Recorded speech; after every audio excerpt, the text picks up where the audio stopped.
Hello and welcome to the Scars That Bloom. I'm Roots and Petals. Thank you for joining me. Today's story is called The Alarm Bell. At first glance, it might sound like a story about a village, but perhaps it's really about memory. Or perhaps it's about something entirely different. I'll let you decide. There once was a village nestled between rolling hills. It was the kind of place where people left their doors unlocked and children played in the streets until sunset. At the center of the village stood a tall iron bell. Most people barely noticed it. It hung quietly in its tower year after year. Its purpose was simple. If danger ever came, the bell would ring. But danger never came. Or at least, that is what everyone believed. And when something remained silent for long enough, people stopped expecting it to speak. Then one night, everything changed. Long after the village had fallen asleep, a fire broke out. At first, it was only a spark, small enough to ignore, easy to dismiss. But sparks have a way of becoming something else when nobody is watching. The flame spread from rooftop to rooftop. Smoke filled the air. The darkness glowed orange. People woke to shouting in the streets, and for the first time in many years, the bell rang. Its voice echoed across the hills, again, and again, and again. The villagers rushed from their homes. Buckets were passed from hand to hand. Doors were thrown open. Families searched for one another. And though much was lost that night, much was saved too, because the bell had rung. Eventually the fire burned out. The smoke cleared. The sun rose. And the village began the long task of rebuilding. Months passed. New timber replaced old beams. Fresh paint covered blackened walls. The market reopened. Children laughed again. Visitors arrived and saw a thriving village. To them, it looked as though nothing had happened. But the bell remembered. The bell remembered the smell of smoke, the panic in the streets, the sound of people calling for one another in the dark. The village healed, but the bell did not forget. Then one afternoon, the bell rang unexpectedly. The villagers rushed outside. There was no fire, only a thin ribbon of smoke rising from a chimney. People returned to their work. It must have been a mistake, they said. A few weeks later, the bell rang again. This time because a lantern had been left too close to a stack of hay. No damage was done. Still, the bell had sounded. Then it rang because of sparks from a blacksmith's forge. Then because of smoke drifting from the hills.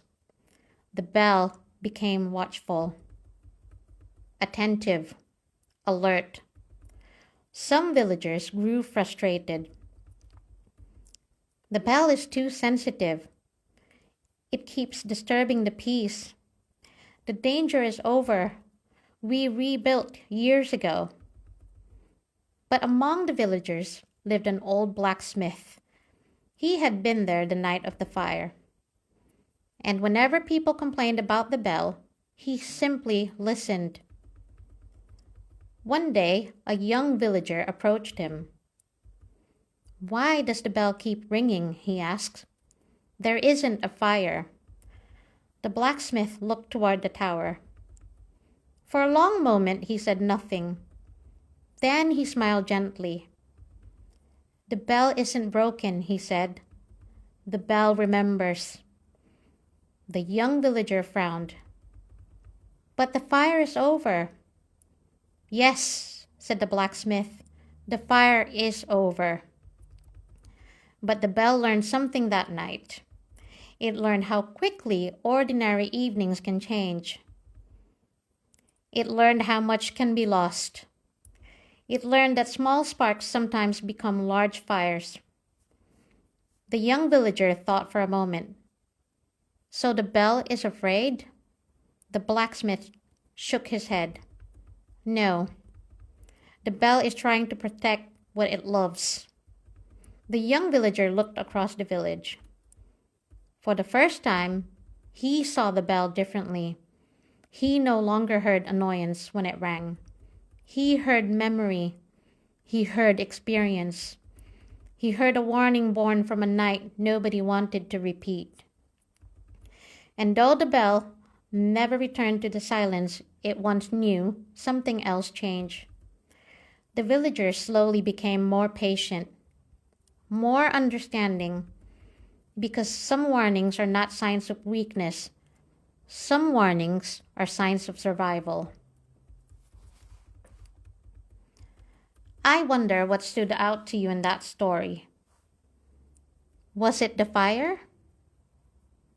Was it the bell? Was it the villagers who became frustrated? Or was it the blacksmith who understood? Have you ever encountered an alarm bell? Have you ever experienced something that changed the way you looked at the world afterwards? One thing I find interesting about alarm bells is that nobody pays attention to them when life feels safe. Their purpose only becomes obvious after something happens. Before the fire, the villagers saw the bell as part of the scenery. After the fire, they saw it differently. The bell itself hadn't changed, but their understanding of it had. Perhaps people are a little like that too. Sometimes life teaches us lessons we never asked to learn. Lessons that quietly shape how we move through the world. The bell wasn't trying to create fear. It was trying to prevent another fire. And perhaps there is an important difference between living in fear and remembering what matters. When difficult things happen, the visible damage often receives most of our attention. But some changes happen beneath the surface. Long after the village had been rebuilt, the bell still carried the memory of that night. Perhaps that isn't a flaw. Perhaps it is simply part of being alive. Experience changes us. Sometimes it makes us wiser. Sometimes it makes us more careful. The challenge isn't forgetting. The challenge is learning how to carry yesterday's lessons without losing today's peace.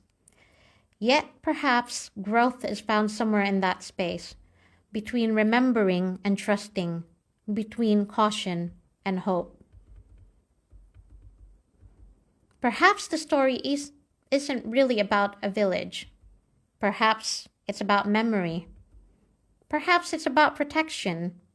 Or perhaps it's about something entirely different. The villagers spent trying to teach the bell that the fire was over. Perhaps the bell spent those same years trying to teach the villagers that it had happened. Whatever the story means to you, I hope you remember this. The bell wasn't broken. The bell remembered. Thank you for spending this time with me. Until next time, this has been The Scars That Bloom.